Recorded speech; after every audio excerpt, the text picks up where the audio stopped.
Nkubuuza munnange Ssekiwunga, mu kaseera kano amasomero g'omu disitulikiti y'e Kalungu naddala agali ku musingi gw'obwannannyini abaana abamu batandise dda okubazaayo ewaka ng'olwa bamaze ebigezo bwe bati bo ne bagamba baddeko ewaka ate si balidda okunona ebigezo oba lipooti nga akaseera kano ak'ewiiki ebbiri oba emu ekitundu oluwummula lutuuke nga tebajja kulugumiikiriza olw'ebintu ebyeyongedde mu disitulikiti y'e Kalungu okuba nga biri mu bbeeyi ya waggulu ate ne mu ggwanga lyonna nga bagamba nti amafuta ge gamu ku gasinze okuteeka abantu ku bunkenke n'okwongeza ebbeeyi y'ebintu.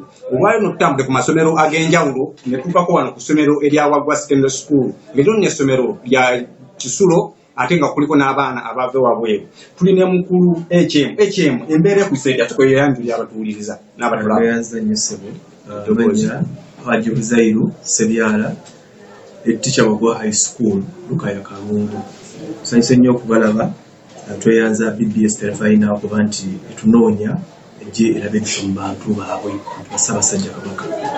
Mukama wange embeera eri mu masomero yaabwe erinde embeera si ya mulembe, ebintu biri waggulu nnyo n'okubeera nti tutandise okulowooza okuta abaana bagendeko ewaka. Lwaki ffe twapulaninga ng'amasomero nti nja kukozesa ssente bweziti mu bbanga bweriti tugenza okwesanga nga ebintu gye byongedde okulinnya bajeti twagivaako dda.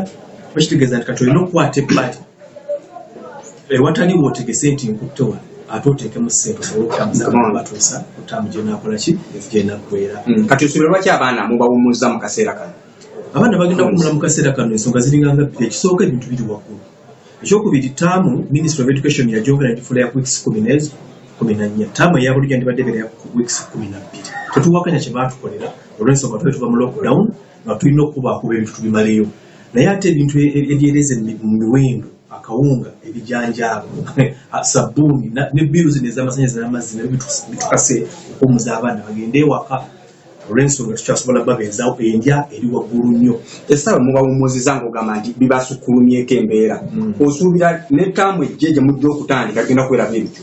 Muli embeera ebyetya ate taamu bw'erijja era ng'ebisigadde byeyongedde nga bwe biri essaawa. Ebintu tetulinaako magezi nga ffe abali mu masomero. Tetusaba gavumenti eteekewo embeera esale empenda otya otugenda okugola amasomero mu third term ng'ate tuli mu kusomesa, tuli mu kusasula abasomesa naye ate nga tulina okuliisa abaana oba okozesa ebintu ebiddukanya essomero okuva lutandise wiiki paka olweka okuva lutandise ttaamu paka ttaamu olwekolaki lweggwako. Osuubira abazadde si be bagenza okukafiiramu ttaamu ejja nga mubali ku muwendo? Abazadde bagenda kukafiiramu kuba amasomero agasinga gajja kwongeza ssente. Yadde minisitule tugamba temwongeza ssente tulibawuliriza gye bali naye ate oba toyongeza ssente ogenda kubeerawo otya. Tuyinza okutwongeza nnyo tuteekawo ekyo ekisobola okugumiikiriza omuzadde okubeera omwana okumuzza mu ssomero naye ate tujja kusobola tunyigirizibwa ng'amasomero. Neyanziza ono ye mukulu w'essomero lya Waggwa High School, mukulu wa Waggwa. Mu kaseera kano Mukama wange Ssekiwunga abawuliriza bongereyo naye ebisinga tujja bongera mu mawulire gaffe agaddako. Katota kulimbye enteekateeka zonna n'amawulire gonna tujja